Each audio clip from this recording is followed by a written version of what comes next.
Welcome to Spiritism Explored and Explained, where we take you on a journey of discovery of the other side, the spirit realm, the universe from which you came and shall return. The progression of spirits. To understand the progression of spirits, we must look at the Spirits book. The Spirits book was first codified by Allan Kardec, and it is the third revelation. The section concerning the progression of spirits is in Book 2 and begins at question 114. Are spirits good or bad by nature, or are they the same spirits made better through their own efforts? Allan Kardec, from a collection of mediums throughout Europe, talking to different spirits, high spirits, he collated the answers, and this is the answer he got. The same spirits made better through their own efforts. In growing better, they pass from a lower to a higher order. In question 115, are some spirits created good and others created bad?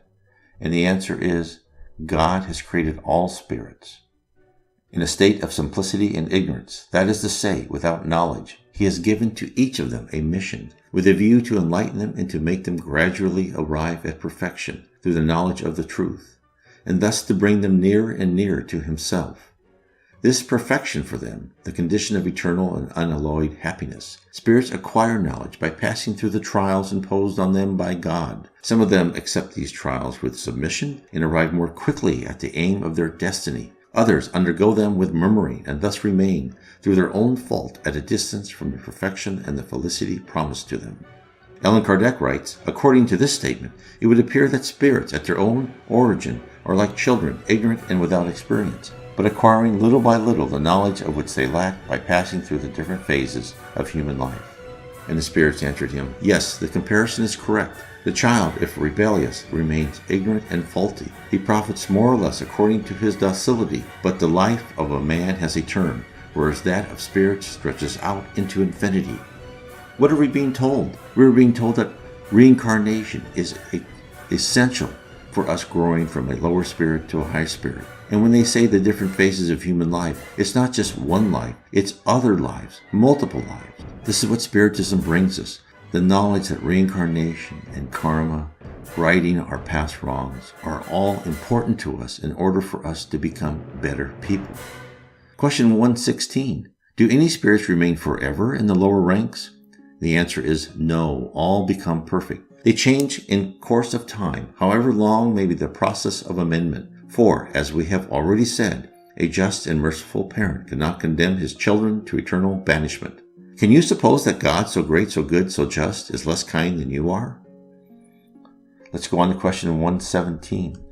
Does it depend on the spirits themselves to hasten their progress towards perfection? And the answer is, certainly, they reach the goal more or less quickly according to the strength of their desire and the degree of their submission to the will of God. Does not a docile child learn faster than the one who is obstinate and idle? Again, what are they telling us? They're telling us that as we go through our lives, as we go through the trials in our lives, we need to learn from the lessons. We need to learn from the drama, the good and the bad that is given to us. We are in a classroom. Question 118, can spirits degenerate? They're saying, can they go backwards? The answer is no. In proportion as they advance, they understand what has retarded their progress. When a spirit has finished any given trial, he has learned the lesson of that trial and never forgets it. He may remain stationary, but he never degenerates. Question 119. Could God exonerate spirits from the trials which they have to undergo in order to reach the highest rank? The answer is, if they had been created perfect, they would not have merited the enjoyment of the benefits of that perfection. Where would be the merit without the struggle? Besides, the inequality which exists between spirits is necessary to the development of their personality, and moreover, the mission which each spirit accomplishes at each step of its progress is an element of the providential plan for ensuring the harmony of the universe. Since in social life all men may reach the highest post, we might as well ask why the sovereign of a country does not make a general of each of his soldiers, why all the subaltern functionaries are not made head of departments, why all scholars are not schoolmasters. But there is a difference between the life of the social and the spirit world, namely that the first is limited and does not afford everyone the possibility of raising him or herself to the highest rank, whereas the second is unlimited and ensures to everyone the possibility of attaining to supreme degree. We are being told that on earth we all are born. We all have different qualities. We're all born with different potential. Now we have equal opportunity, but we know that only some of us can be the greatest athletes or the greatest scientists. But in the spirit world, we are all born completely equal. It is up to each one of us to round out ourselves, to create our talents, to learn, to achieve, to become more spiritual, more loving, and with that to acquire wisdom and knowledge. And this is done here on earth to change your personalities in life after life. Question 120. Do all spirits pass by the road of evil to arrive at good? And the answer is not by the road of evil, but by that of ignorance. Question 121. How is it that some spirits have followed the road of good and others the road of evil? And the answer is, have they not their free will? God has not created any spirits bad. He has created them simple and ignorant. That is to say, possessing an equal aptitude for good and evil. Those who become bad become so of their own free will. This is the great lesson from Spiritism. We are here on earth for life after life. We start as primitive spirits. We become better and improved over each life. In each one of us, as we are on this earth and we look at those who are less fortunate than ours, or those who are criminal, we have to say to ourselves, they are at an early stage of their life. They will become better eventually. Therefore, you don't have to allow them to be bad, but you can at least forgive them and still love them and know that they are still in their primitive state. Question 122. How can spirits at their origin, when they have not yet acquired self-consciousness, possess freedom of choice between good and evil? Is there in them any principle, any tendency, which inclines them towards either road rather than towards the other? And here is the enlightening answer. Free will is developed in proportion as the spirit acquires the consciousness of himself. Freedom would not exist for the spirit if his or her choice were solicited by a cause independent of his or her will. The cause which determines the choice is not in him or her, but is exterior to them in the influences to which he voluntarily yields in virtue of the freedom of his will. It is this choice that is represented under the grand figure of the fall of man and of original sin. Some spirits have yielded to temptations, others have withstood it.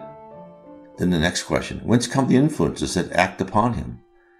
And the answer is, from the imperfect spirits, who seek to take possession of him or her and to dominate them, and are happy to see them succumb. It is this temptation that is allegorically painted and pictured as Satan. Another question, does this influence act upon a spirit only at its origin? No, it follows him through all the phases of his or her existence as a spirit, until he has acquired such thorough self-command that evil spirits renounce the attempt to obsess him. There, we have the explanation of the progression of spirits. We start ignorant, without knowledge of good and bad, unable to decipher the right road to follow, until a series of reincarnations, we learn, usually the hard way, between good and evil actions. We are told there are no shortcuts, no hidden doors to advancements, except through grueling experiences in body after body. It doesn't end until the last statement in question 122, until he has acquired thorough self-command that evil spirits renounce the attempt to obsess him. Only through strictly adhering to the dictates of our conscience, never wavering from the golden rule, in all circumstances will we finally be able to free ourselves of our trials. Therefore, if you wish to end your financial worries, solve all relationship conundrums, remove all traces of ill health and aging, the answer is before you. Become a calm, upright, honorable port in rough seas. Don't allow your undesirable emotions to get the best of you. Be a friend to all, a mentor to all, and a beacon of light to all. Only thus shall the entirety of your problems dissolve.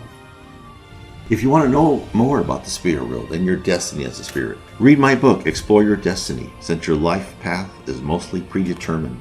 Do you wonder if you have an important call of this destiny, that you have been selected for something, a cause of a higher purpose?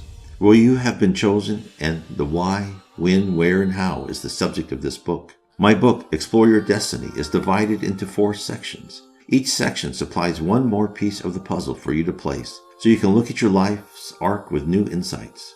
The why. Why are we here? Why must we live what we are living through right now? It's the old expression that we all say at one time or another. Why me? Well, there is a reason, and it will be explained to you. When? In what period along your soul's timeline is all of this happening? Yes, there is a greater context of your soul, which you may not be aware of. Knowing your relative position in the path to perfection will guide you to understanding your current life. How? How does all this occur? How does the entire process affect your destiny and actions? What are the rules of the game?